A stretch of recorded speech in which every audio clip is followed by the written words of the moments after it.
Bismillahirrahmanirrahim. Assalamualaikum warahmatullahi taala wabarakatuh. Bismillah, alhamdulillah, wassalatu wassalamu ala rasulillah.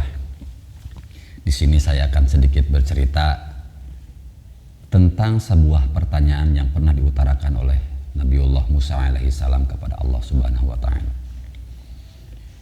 Dikisahkan, dihikayatkan bahwa Nabi Musa alaihi salam pernah bertanya kepada Allah yang kurang lebih secara tidak langsung mungkin makna pertanyaannya seperti ini. Ya Allah, kenapa Engkau menciptakan manusia?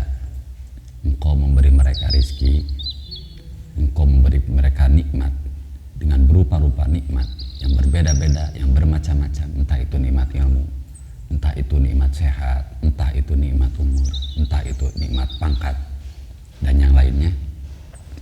Lalu kemudian Engkau membakar mereka di dalam api neraka. Tentu kita faham, tentu kita tahu, kita yakini, kita imani bahwa Allah Ta'ala menciptakan manusia untuk menjadi pemimpin di dunia ini, menjadi khalifah. Allah juga menciptakan manusia berbeda-beda.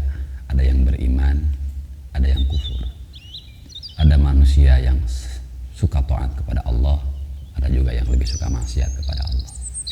Dan kita pun meyakini bahwa Allah menciptakan dua tempat untuk kembalinya manusia, yaitu surga dan juga Allah menciptakan neraka. Tentu dalam arti neraka ini pun akan diisi kemudian oleh sebagian manusia. Jadi pertanyaan Nabi Musa adalah seperti itu. Manusia dikasih ilmu, manusia dikasih harta, manusia dikasih nikmat, dikasih umur, pangkat, dan yang lainnya.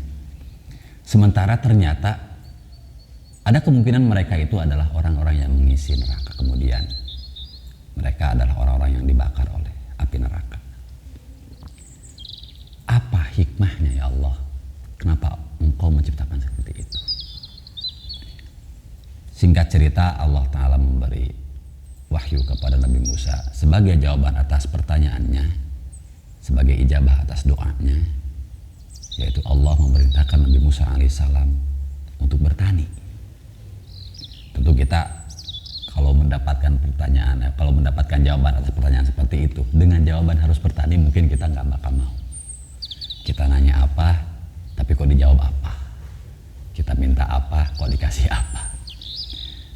Untungnya ini Nabi Musa yang nerima. Ketika Nabi Musa alaihissalam menerima wahyu harus bertani, harus bercocok tanam, ya akhirnya Nabi Musa nurut.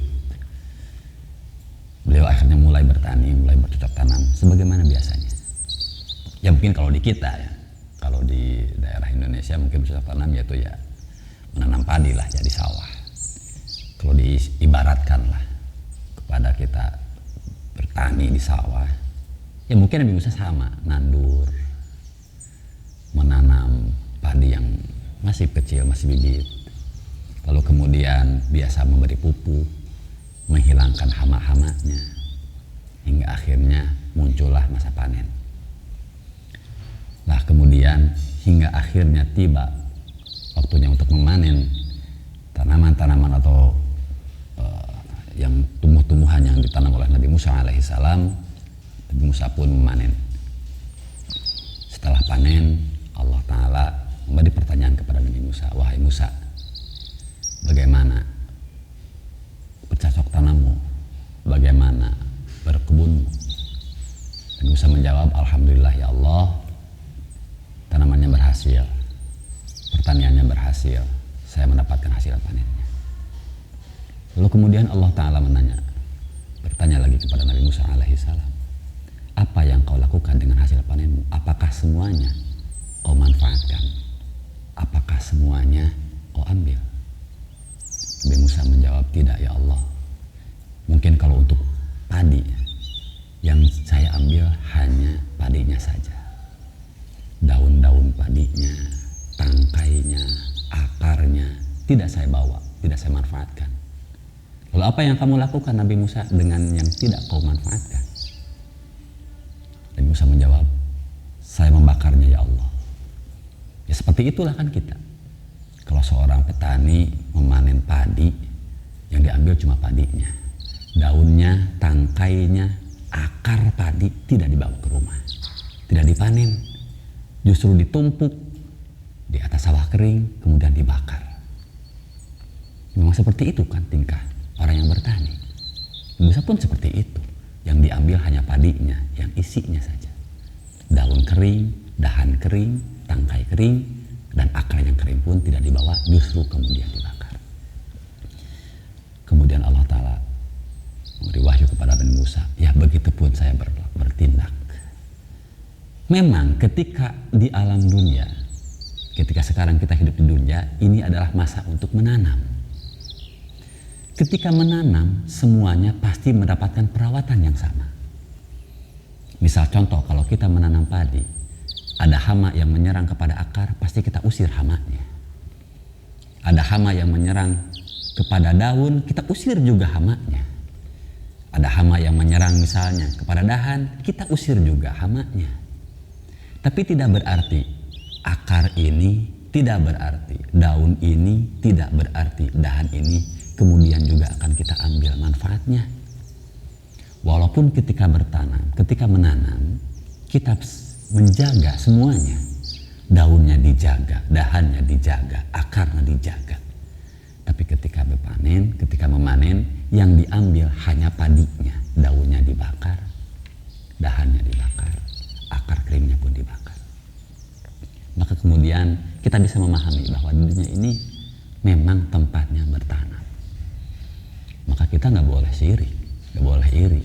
Misalkan Allah memberi nikmat kepada orang yang kufur, Allah memberi nikmat kepada orang yang musyrik, Allah memberi nikmat kepada orang yang munafik, Allah memberi nikmat kepada orang yang suka maksiat. Kita nggak boleh sirik, kita nggak boleh iri. Karena memang tempatnya menanam di sini. Semuanya juga pasti dapat nikmat dari Allah. Kalau diistilahkan diibaratkan kepada pohon padi, ya semuanya juga dapat nikmat, dapat perlindungan, dapat jaminan.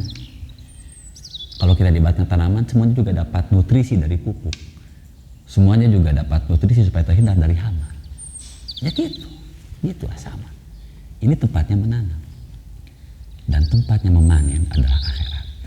Yang jadi pertanyaan, apakah kita layak untuk diambil oleh Allah Ta'ala, dimasukkan ke dalam surganya? Apakah kita justru tidak layak hingga akhirnya Allah membakar kita di dalam api nerakanya?